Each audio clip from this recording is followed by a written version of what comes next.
Hey super awesome Dream Bank guests, thanks for joining us today to create some Valentine's projects that you can send away to your favorite people in your life.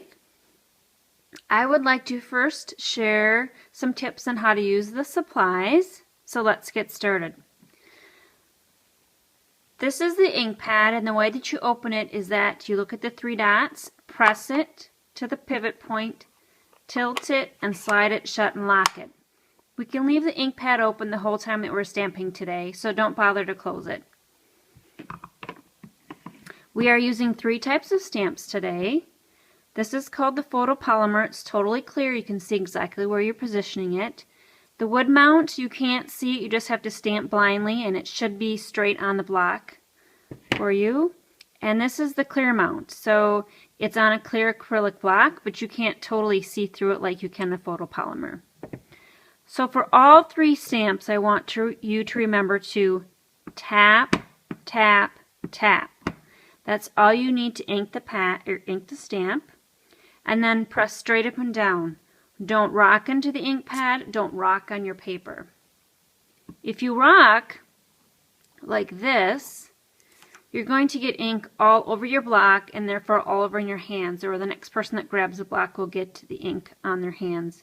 You also see that we've got an ink where we don't want it. You may transfer that ink to your project. So the correct way to ink your stamp is tap, tap, tap. And usually the weight of the block is enough to ink your rubber stamp. Same with the wood. Tap, tap, tap. You can even flip it over and see if you've got ink on your stamp. And then the last clear mount, tap, tap, tap. And hopefully you'll have success the first time that you stamp. Feel free to use the scratch paper below you to test your stamping ability and how much pressure you need to use on the ink pad and on the paper. The next tip is our punching tip. So some of you may be at a station where you use punches. So you want to slip the punch through the back side so you can see the actual shape and you can see the paper. So we don't want to punch like this where you won't get the bottom of the heart. You want to completely see the heart, but then you want to make sure that you try to minimize waste. So just punch slightly in from the edge, like that. And next one will be there. And then the next person can come around and punch on the other side. So we should be able to get 6 hearts out of one sheet of paper. Next tip is how to use our glue dots. So the ribbon is on there for a reason. It helps keep the glue dots on the roll. It also guides you to the next glue dot.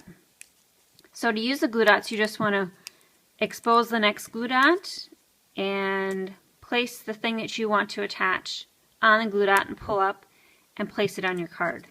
This is how you also use the ribbon. Ribbon and non-paper embellishments and smaller items is what you use the glue dots for. So we're going to lift back and expose the next glue dot, pull up, and then the ribbon we're going to use 2 glue dots because it's a long piece. And you only need 2. Where's the next one? There we go. And then you'll place that on your card. So I'm going to punch with the little guy here, so maybe you can see the glue dot. I know they're probably hard to see on film. They are clear, so you have to kind of look for them. And they're spaced a little closer than that. I think somebody used this out of order, so they're just spaced about 1 inch apart. And there's a glue dot for that, and place that on your card. My last tip is actually to use the glue stick. So you pull off the diamond side, and then you twist up. Hold your paper down and apply it thickly and quickly over the entire thing. Flip it over your card and you should be good to go. And actually I do have one more tip. This is the Texture Boutique. We're going to be using it to texturize, making a heart impression. So you want to take your cardstock. The front part of your card will be inserted into your embossing folder. Oh, I'm stuck on the glue stick, on the glue dots and the ribbon. We're going to line up the edge of the hearts up there and the bottom with our cardstock. The score mark is in and you can see the back flap out. And then to run it through the Big Shot or the Texture Boutique, we have both of the white sides facing each other. You want to make sure your sandwich has 90-degree angles. You don't want to press it through this way because there's not a lot of clearance in the boutique.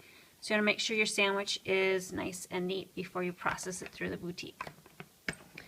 And that's it for my tips. Hope you have a good time creating. You can make 2 cards and a treat bag. Let me know if you have any questions. Thanks for being here today, and keep on dreaming. Bye.